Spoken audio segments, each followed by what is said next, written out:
Who was the hardest bloke, do you think, you ever came across? Not necessarily the best fighter, but just generally the toughest bloke. A fella called Tommy Lascombe.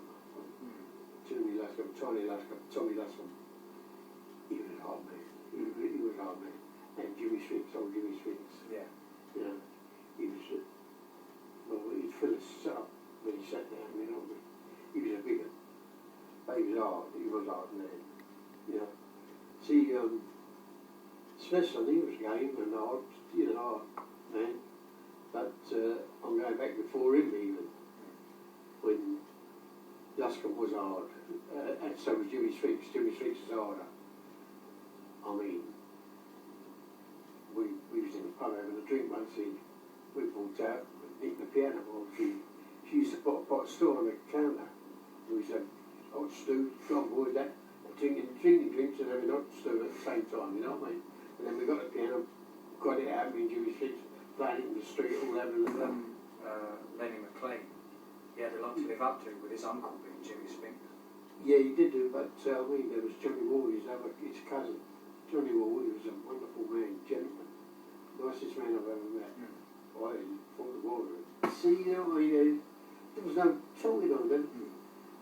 But talking of breaking legs, that was your sort of specialty at one time, wasn't it? Yeah. Like your trademark to make sure that no one came back at you. Yeah, but you had to do it because, well, you only live in takers, I've done it too, you know what I mean? I've done it about 4 people or so, you know, but the horse went round the market, Jack, anyone knows, so awesome about in Wolverhampton, so when he broke the woman's arm behind the bar in the Baker's Arms pub, then his son-in-law, he committed suicide over him. Then it went down all the stores, give us some money, booze money. He chopped their fingers off. This is a known fact, you know what I mean? Even the police do it. Because when I done him, the police were seeing it, watching it go on. And they said, "Fucking good luck, you've done a good job." You know what I mean? So I must have been right in some way. But as I say, the horse was nothing but a bully, a out-and-out bully, you know, a terrible place. I think it was going.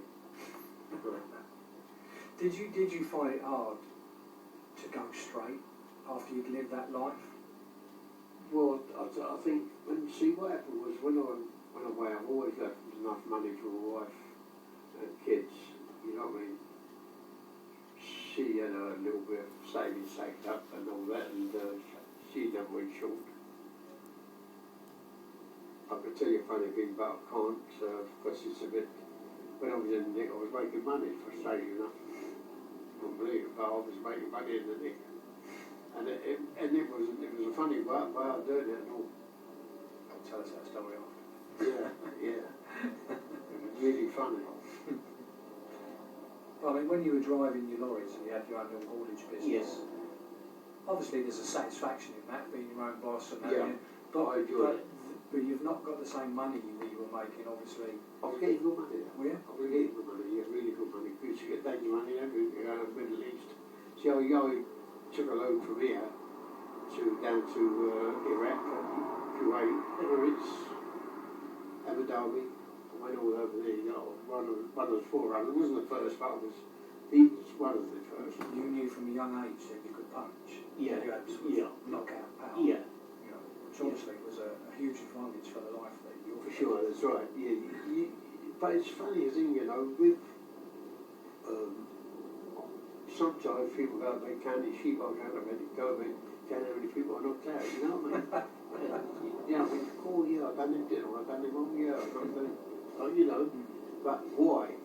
I think they say these fighters are made, you know, they're dying, you're born, like, you know, I think the finest fighters you get is people who good dancers, don't you think? Ripping the body up, you know, very sort of same as you work it out. That Tyson way used to swing and pop. There was another fellow in the Willow Tree called Tony Sabini. Tony Sabini said to all of them in there, one of the Sabinis, he said, take a little bit of me, so I've been cold up here and the cold up there. He said, anyone wants around with me, they can have it like and all that. So I was standing there, so I said, taking the night, he says, what are you looking at to me? So I said, you fucking big mug, why? So, before you could say anything, bosh, I chinned him. There was a fella called Big Tommy Cheshire and Big Tommy Sullivan. Two fellas. Well, Big Tommy Cheshire, he used to fight with Eddie Phillips, you know, the heavyweight champion. Right? Nice fellas, they were, Tommy Cheshire. So they carried him. I said, come round there. They was a foot taller than me. So I said, come, take him round the jock. So he said, go round the jock. I said, what are we going round there? I said, come, bring him round there. So we take him round the jocks to Gillis Street in Dalston. So I get up jocks in Gillis Street, go there. So I said, hello, jock. So I said, all right. So I said, yeah. I said, here, jock. I said, why don't you use your room? So it's your fault. I said, me and him's going to have a fucking argument. So I said, yeah, cool, go upstairs and have a right argument. They said, George Cornell. yeah, nice fella. One of the nicest fellas I've met, George. He was a really nice fella. No liberty taker. Quiet spoken, all that. But he wouldn't stand for the Krays. They said to him, went down the club and said, you're in the, what's the name, the one-on bandit game, you know. So he said, yeah, well, what's it to fucking do with you? So they said, well, we want to cut it. He said, go on, fuck off, you big puff. So they looked like being off. Richardson was there and that. Because he was with the Richardson. Yeah, he was on their phone. Because I was going on there just where they all broke up. Because they stuck by me once before. So what happened, they said, he said, yeah, well, you big puff. This was in the Esther Club.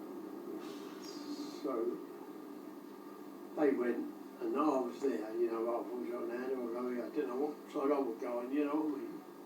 I was with Johnny Nash in here, so he said, come, we'll sit on the road over the table on the road. So now they went out, and they all broke up, and they all dispersed, but now the war was on. It was just going to happen, which was a pity. It's such a shame that the police interfered. If they'd have let them get on with it, when the two was going to clash, they'd have fucking taken them a job, saved the country a lot of money and everything, wouldn't they? What would have been wrong? So anyhow, with that, as you know, what happened, Georgie was in the blind beggars and sitting there, and he went down there and pub. But it's never been mentioned. They went round the pub next door round the back street and shot another one and all, the same night. It's never been mentioned, that, hasn't it? Strange, that. Jack McVitie. Eh? Jack McVitie. Poor old Jack. He was a comedian, he was no trouble. They said after, like, see, what happened was, when they had a row with anybody, they made their name mud, because they was in the right. But they said that Jack McVitie slung his wife out of the car going at 80 miles an hour, 60 miles an hour, something like that. But that was all rubbish, you know, to defame him like in front of everybody. But he never. I see, what happened was, Jack was a nuisance. I said, what biggest pest do you know of when he got drunk? But, alright, how many people you know when they get drunk are a nuisance? You know, like that fellow who was at that Colchester, you know, what a pest he was. So, it's all the same, you know what I mean? So it don't warrant stabbing them through the throat and everything like that. They say he offered him a few quid to go and knock someone over. Yeah. That was a lot of cobblers. Leslie Payne, wasn't it? They wanted, after Reggie Cray slashed your face, didn't Jack, once he got word that they asked you to team up with him? Yeah, but what happened was, I see Jack in Roses in Oxford. I was in there, so I was with Tony Matthew, the one who got murdered, you know, by the halfway house. And so, I was with Tony, Frank Butcher, and we broke in Big Pat Creasy. We was all in Roses, so we had Sunday didn't drink. So we ran the drink, so what happened was, little fella come over and he said, Jack's over here, wants to talk to you. I said, well, he wants to fucking talk to me, tell him to come over here. I said, I'll tell him here, come over. I said, what are you, fucking errand boy? So with that, Jack come over, he said, what's the matter, boy? He said, I only wanted to talk to you. So I said, what do you want to talk to me about? So he says, you've had a row with the Krays. He said, what about making one with me? So I got a little firm together. I said, Jack, don't be so fucking stupid. I said, one of them little firms you've got with you, I'm going to report back to them right away. I said, that's how they graft. They always put someone in with you, find out what he's going to do. And I said, someone's going to tell him. Well, he went back and told them everything that went on. And so, well, they, he was on the short list, then, you know, what are we going to do?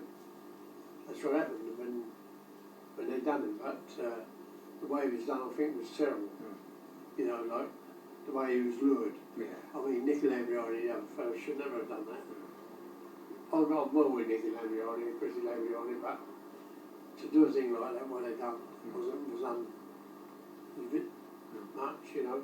Just treat where a fellow and put your arm around him and say, take him down there and then want to lead him to them, because they knew what they was like. But mind you, then having said that, they was under stars orders, so what can they do?